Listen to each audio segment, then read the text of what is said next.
Kind of random that this came up. And Bum, I know you said you saw this earlier. I didn't see this on whose podcast did you say it was? It was Dan Lebitard, right? Lebitard and Fred Network. It was probably Tori Finds Out.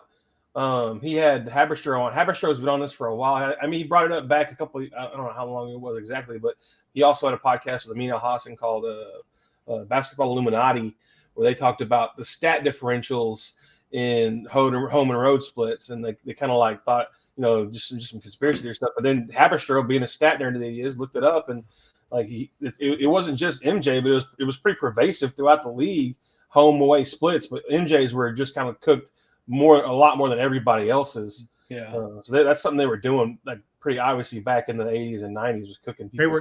They were just giving him extra stats. Is that? Yeah. So those rebound those close ones that aren't obvious, because not all the games are televised back then. Remember, like the TV contracts you weren't really watching, and so it's not like you could just MJ's playing. Let me just turn the game on. Yeah, the steals, rebounds, just all those kind of like you had to be there to watch, actually like to be the official stat guy to write those things down. Those were kind of getting cooked a little bit, one or two. Okay. So when Bum says a little bit, let me tell you a little bit about what Buddy said. So Buddy went back and watched 6 of the games, right? Mm-hmm. Out of 6 of the games, him and he and another guy watched the games. They counted 10 steals by Jordan, right? 10. Mm-hmm. When it was all said and done, he was given 24 in the stat box. God. So like, wait a second. Over those 6 games? Yes. So the disparity is just it's kind of crazy. So let's get to the part where they talk about the steals, and we can just yeah, it's I had sent it, and I haven't been trying to hound on this too long, because I don't want to sound like a hater because I'm a LeBron fan or whatnot, but like it's just people have been told a narrative for so long, in my opinion. It is what it is. You know what I'm saying? Like they think they're going to think one thing unless they've watched it and seen it, or they know it, right? So Buddy coming out to just say it. And I also saw that Buddy starting to get a lot of hate for it too on social media. It's like, no shit. What? So what if a bunch of these other ones didn't happen either? Like, there's already like a huge conspiracy theory that what's his name didn't get 100 points. Summerlin will. People like that never happened. Where it shows the film, we got all this footage. Yeah. We don't got a footage of him scoring 100 points, and nobody decided to turn the camera on. But I mean, yeah, I believe that happened just because that dude was a freak playing against a bunch of plumbers. Like that makes that happen. Now, if you look at all these crazy stats, he's always the number one. He's always like up there. Just cold. Just the coldest dude. It's like Oscar Robertson, him, and then whoever else, like LeBron, are always in all the stats. Like any kind of stat they show in a graphic. Dude, that is so funny. Always Oscar Robertson or Will. Like Oscar Robertson was fucking cold. Apparently, if you look at all, I never got to see him play, but that dude is in like all the great stats. He's leading them. Like if anything crazy was done. Yeah. I went back and looked at a lineup that like of a team that Wilt Chamberlain played, and he was like what 7 foot or 7'1", and I think the tallest guy on the other team was like 6'7". That'd be like me playing against somebody shorter than my wife, like like holding the ball above him, like some guy smoking cigarettes at halftime. All right, so Haberstad talks right here about the home road disparity of the stats, and then he basically talks about breaking out his numbers into each game location. They found that Jordan averaged a mind-boggling 4 steals in 2 blocks at home, but on the road those numbers shrunk to half that, to 2 steals in 1 block. So simply put, Jordan steals and blocks were doubled.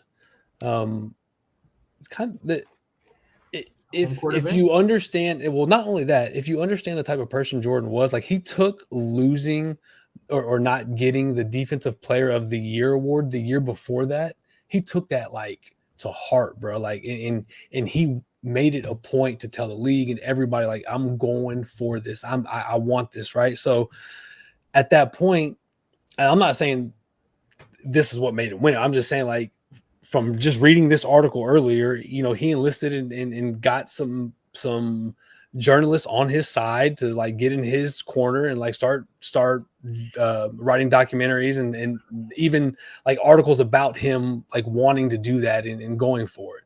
I mean, it makes sense that he would do something like that just because he like has that type of ego. It's like the unspoken thing that the reason he stopped playing basketball was because gambling did. Like it would make sense that he like threw some money at that or something. Like there could possibly be some conspiracy around Jordan. Like, well, I'll put my tinfoil hat on. Okay. So I'll put mine on too. I saw a guy on Instagram. He was talking about. He's like, man, one of the, and I saved it on my Instagram, so I can hopefully share it and let me look for it. But he basically talks about. He goes. One of my favorite Jordan stories is that we were on the plane about to land, and Jordan gets up and he goes up to the stewardess and he tells her, he's like, hey, when it comes to the bags that get off, he's like, I need 23 to get off first. Can you help me get that one off first? And she was like, yeah, you know, we can make that happen. And she goes, okay. He pulls out some money, gives her $200. So, you know, everybody gets off the plane. They all go wait for the bags, you know, to come out from the terminal. Because at this point, it's not like they're flying private. This is back in the day, right? So they're on commercial airlines. And so, lo and behold, everybody's standing around waiting for the bags to come out. Who's sitting there, wants to stir up a little something? He says, you know what?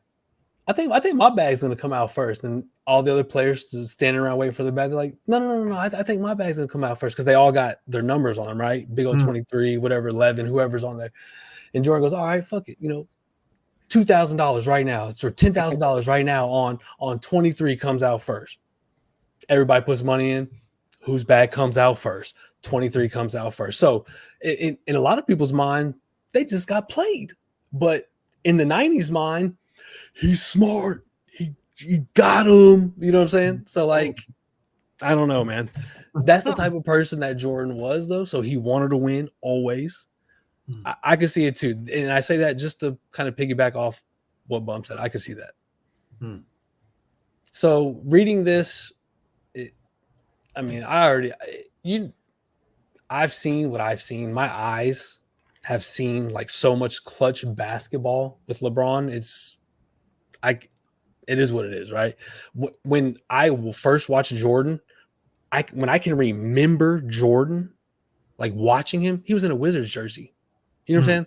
That's when I started watching basketball, and like so when I've gone back to watch these other basketball games, I'm like, they're just all boring to me. There's no athletes on the court. You know what I'm saying? So let me just hate some more. Bum, what do you think? What do you think? Like so about the stats, you think like it's plausible that he, you know, had a little something with the home statistician? Oh, I mean, yeah, absolutely. Because they call the statistics an outlier, and it's a crazy outlier outside the norm. So I mean, it's absolutely possible. Like, why else would the Chicago arena stat keeper be so invested in Michael Jordan getting this award? I got a little side pay. Unless maybe like the owner was involved because he wanted like more exposure for his team. I don't know. Like, you already have Michael Jordan. How much more exposure do you want? I think I believe it. I'll put my tinfoil hat on. I'll believe it. Jordan, look, listen to this. Okay, Jordan made sure his discontent was known in an 18-page Sports Illustrated feature in which SI writer Curry Kirkpatrick entrenched himself at Jordan's growing empire. Basically, he was talking about that he was pissed about not getting that Defensive Player of the Year. This is where he starts to entrench journalists, I guess. Whatever. I mean, yeah. I mean, that little trail follows. Yeah, that tracks. Lakers my clock right now, by the way.